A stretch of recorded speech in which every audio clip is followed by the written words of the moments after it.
All right, let's talk third position on violin. So what third position is where we move our entire left hand to land on the third note of our string. So in the case of our A string, first note outside of our open A is first finger B. After that, normal, we'd have a second finger C sharp. And then after that, our third note would be third finger D. So now, instead of playing third finger D with our third finger, what we're going to do is we are now going to substitute our third finger with our first finger. So now, first finger is on D. You can kind of see that there. And what you can do is double check that with your open D string for sure. Should fit very nicely in there. The other thing that hopefully you notice is when I went from back here in first position and I slid my hand up, my thumb has moved along with my hand. So everything here is moving as a full unit. Because if we leave our thumb back there, it makes your hand look real not great. So we want to make sure that we're moving the whole hand forward, so that way we keep our wrists nice and straight as we are coming up into this higher position. So from here, the most straightforward thing for us to practice, keeping a 3/4 finger pattern on our A and our E strings, is going to be a 1 octave D major scale. So what that'll give us here is we have our starting D, first finger there, but we'll double check it with our open D. And then, so now we've got D, and then E, with that second finger there. A little spaced out here for third finger F sharp. Fourth finger G, pinky is right next to it there. And now we have a reference point here. We can play our open G. So my pinky was just a little too high there. So let's check it again. So at least with my violin, that's in tune. And then going over to our E string, our pointer finger is gonna land. That's gonna give us A. Check that reference with your open A. Good there. Second finger spaced out just a little bit for B. Then third finger spaced out a little bit for C sharp.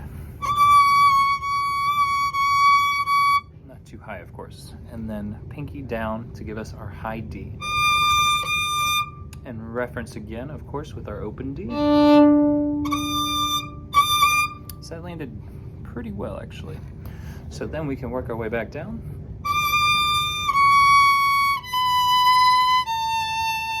And then remember, as we come over to our A string for pinky on G, you may want to use this as a reference here. And then third finger F sharp, second finger E. We can check that with our open E.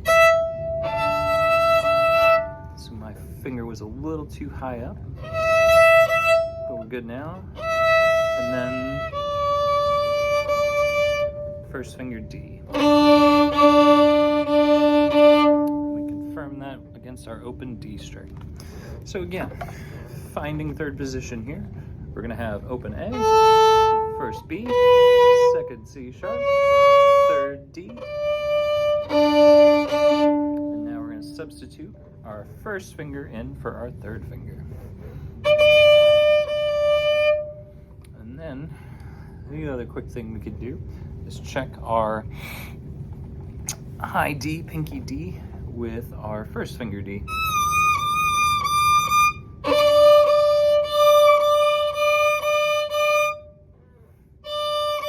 There it is. So making sure that fits nicely in there. But especially as we're getting used to third position, find all those different opportunities to use references to our open strings to help us keep everything locked in nicely. The other thing that we can do is play the scale down in a range that we are comfortable, and then play it up in third position again. So if we were to start on open D and get that D scale into our ear here,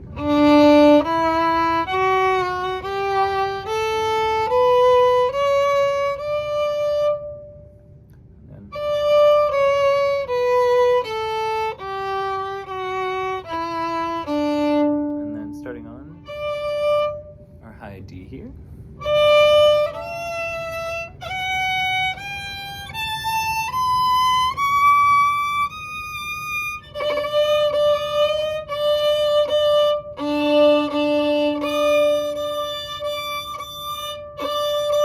There it is then.